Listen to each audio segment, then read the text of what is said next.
Okay, thank you very much for inviting me to AMWC. And we're going to be talking about exercise modalities that supply endogenous mesenchymal stem cells for the repair of the vital organs. This presentation is based on the research that was recently published by myself, the 2 articles published recently, and books that I have written that have been translated on 8 different languages. Now, let's think about obesity. Obesity is inflammation. It leads to inflammation, which leads to toxicity, which leads to hunger. The more toxic you are, the more hungry you are. And the more hungry you are, the more obese you're going to become. There are several causes of fatty liver. Of course, obesity is the number 1, but there is a genetic inheritance component. There are side effects from medications, fats in the blood, diabetes.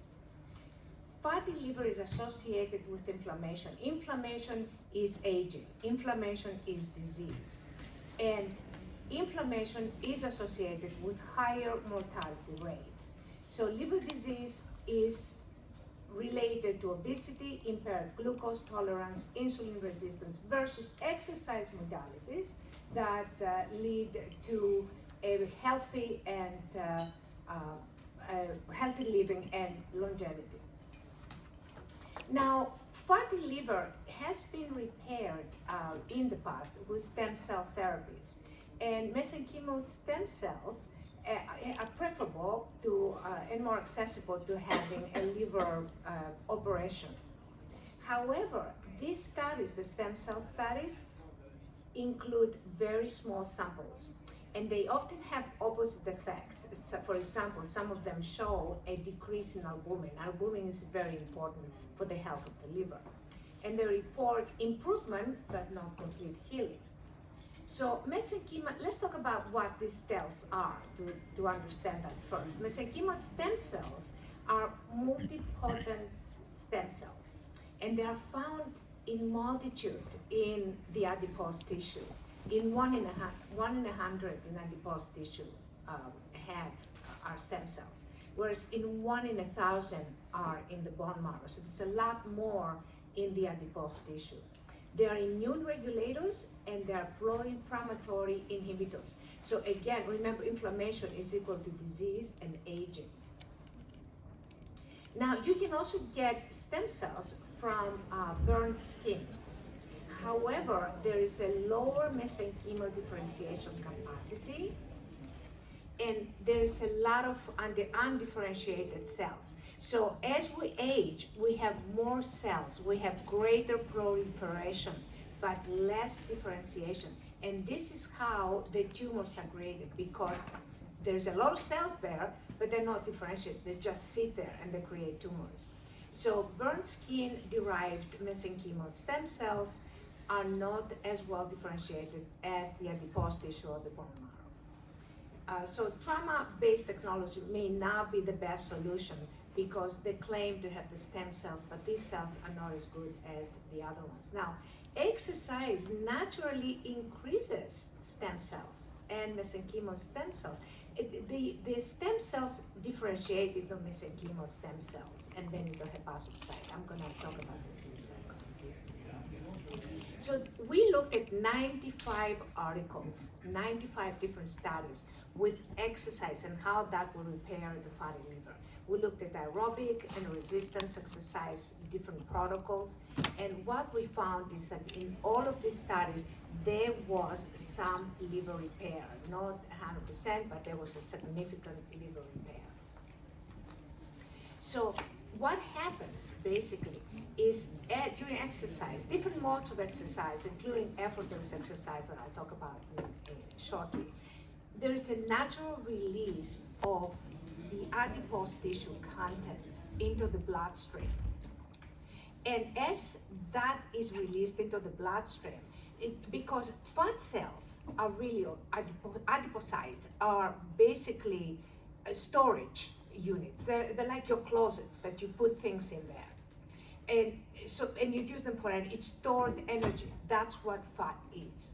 So energy production depends on the contents of the adipocytes, and it also provides an array of cells that facilitate important reparative processes like repair the liver or other vital organs.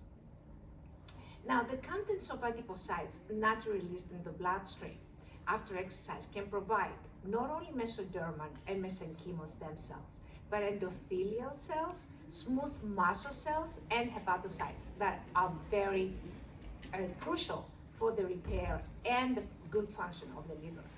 Here you see a histology report, and you see the sham means that there's no treatment, and the last one you see with the treatment after the 14th day after the treatment. As we can see, there is liver repair on histological reports.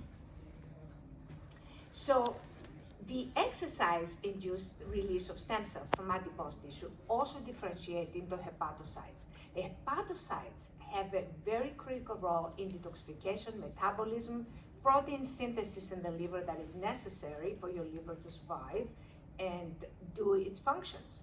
Adipose tissue cells have low levels of senescence. That's a very interesting thing, because that means that there is something there that is related to anti-aging. Now, the hepatocyte cells derived from mesenchymal stem cells are involved in producing albumin. What is that? It's a protein that is made in the liver, and abnormal levels of albumin indicate liver disease, kidney problems, and inflammatory illness. So when you have low levels of albumin, it's not just the liver that you have to be concerned about, but also your kidneys. And also it may indicate a more general inflammatory disease. It also, the adipocytes also contain stromal cells that are like bindings, like collagen, but like in a different level. And this is basically a diagram that shows what the stromal cells are and how they kind of appear. Now, there was a study of 8,862 individuals between 40 and 73 years old with non-alcoholic fatty liver. And what they found is there was creatinine levels were elevated, alanine aminotransferase, that the ALT, the aspartate aminotransferase, at the ASD, and the insulin resistance that is related with diabetes. So these are the variables that we looked at in our study: creatinine, ALT, ASD. What is ALT, alanine aminotransferase? It's related with jaundice, but it's also related to diabetes and metabolic syndrome, cardiovascular disease, and cancer. So basically, if you have a problem with ALT, you're also a good candidate to have other illnesses like diabetes and metabolic syndrome and cardiovascular disease. So it's not just one problem, the problems increase. Out of one problem, they multiply. There was another study with 432 patients that reveals non-alcoholic fatty liver was associated with ALT, AST, triglycerides, and diabetes. So basically, there is a lot of different problems that can be created. Aspartate aminotransferase, the AST, is again related with hepatitis, with other liver disease, with heart problems. So it's not just the liver, the heart is involved, pancreatitis, and diabetes. There was also a study with 132,377 individuals. That's a huge studies, basically. It's like very, very large studies. 64,875 men and 67,502 women. So around the same men and women, approximately at that size of sample. And they found correlations with ALT, AST, and ALT, and fatty liver. Now, what is the alkaline phosphatase? It has to be within a normal range, because again, it's associated with cirrhosis, tumors, hepatitis, drug intoxication, and anemia. It also is associated with tumors. So if your ALP is high, there may be a kind of a suspicion of a tumor that is around there. So what our methodology, we only had 10 subjects, so it's a small study. It has to be replicated. I have to say this from the beginning. The methodology included 10 pre-diabetic subjects with non-alcoholic fatty liver. The BMI was around 31.99, 5 females, 5 males, 54 to 64 years of age. And all of them had been pre-diagnosed with diabetes, hepatic steatosis, that's a very severe liver disease, and the diagnosis was on sonography reports and other variables.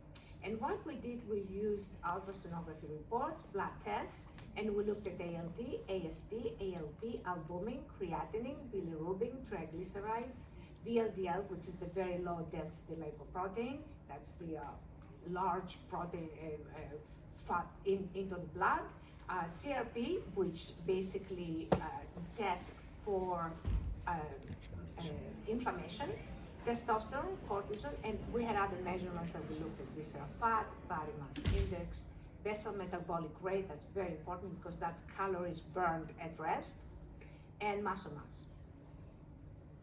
And what we found, these are the results for ALT, AST, and ALP, and albumin.